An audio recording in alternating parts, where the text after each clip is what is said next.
So this is the Lenovo YogaBook 9i, and if something looks not quite right, that's because it has one too many displays and no keyboard. It's a 2-in-1, but unlike Lenovo's plain old Yoga 9i, Lenovo blessed the YogaBook with two 13-inch OLED touchscreens attached by a 360-degree speaker bar hinge.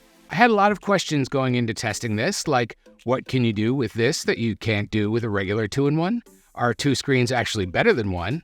Why would you want two screens and no keyboard? Who is this even for? But before I get to answering those, let's get the top-level stuff out of the way. The Lenovo YogaBook 9i I tested is $2,000, and at its core, it's a 13.3-inch, 3-pound ultra-portable laptop. It's a productivity machine, but the OLEDs and audio are more than good enough for entertainment in your downtime. Inside is an Intel Core i7 U-series processor, and that balances out performance and battery life, which really is what you want when you're trying to power two screens without killing your battery immediately. The body is metal, and it looks and feels great in the hand. These curved edges certainly help. It has a heft to it that makes it feel like it should be heavier than 3 pounds, though. One of the nice parts about it being all screens is that there's no need to make the laptop any larger for a keyboard or touchpad. You get the full 13.3-inch screen. The regular 14-inch Yoga 9i weighs about the same, but of course has a keyboard and touchpad. The YogaBook's accessories, its stand, pen, keyboard, and mouse, add another pound to the package. My guess is most of the time you'll be using the accessories because the overall touch experience is still finicky, and really set up like this is its most useful form, as sort of a dual display all-in-one PC. I preferred using the screens side by side mostly because I like having two tall panels to work on, and it also seemed more stable. The origami stand is pretty sturdy though, and there are good reasons to use the screens stacked horizontally with the additional touch features that Lenovo has built on top of Windows.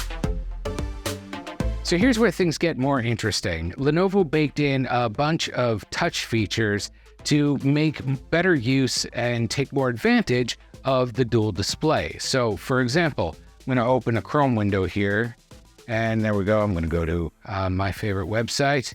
And we've got CNET open. With 5-finger touch, you just tap and it streams down, cascades down to that bottom display, and you can tap it 5 fingers again and it goes away. Then if you say you want to move this window altogether down to the bottom, you just flick. Oh, look, there it goes. So you just flick it back, and well, sometimes it just doesn't go when I want, but there you go. That's a flick gesture. And then if you just want to drag, you can just drag it, and then you see this little pop-up here, and you can just send it to the bottom display using that. Or the last one is you can select the app on the taskbar and just tap on the different screens. So if you want it up at this top one, you'll tap there and it'll jump there. If you want it back at the bottom, you tap the bottom one and it jumps back down.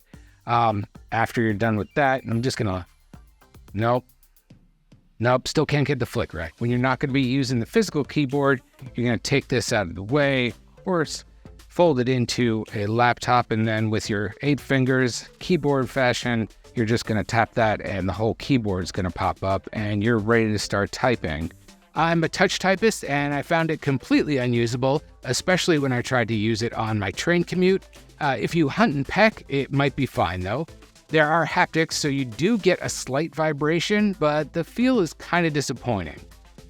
Also, Lenovo, what's with the separate mouse buttons? Even if you extend the touch area to the whole bottom of the display, you still have these dinky buttons instead of a full touchpad like every other laptop available. Now, if you want to use the bundled Bluetooth keyboard instead of the virtual one, just drop the keyboard on top of the display and the touchpad will open below it.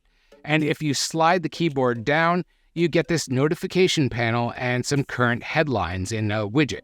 There are a couple more ways to use the dual display, like putting a video chat on the top screen and using the included Journal app to take notes.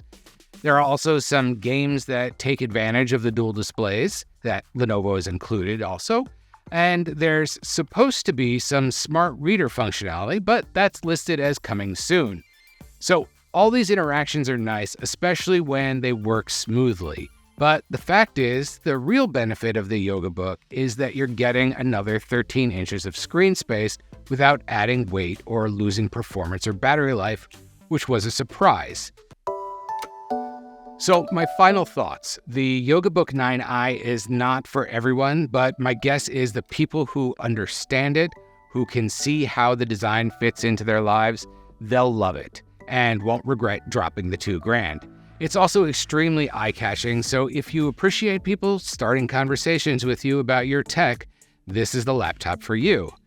I like it as sort of a portable all-in-one desktop. That's really where I think it shines.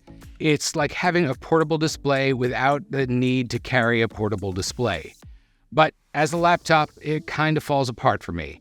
The software still needs some fine-tuning, and the on-screen keyboard and touchpad could be a better experience.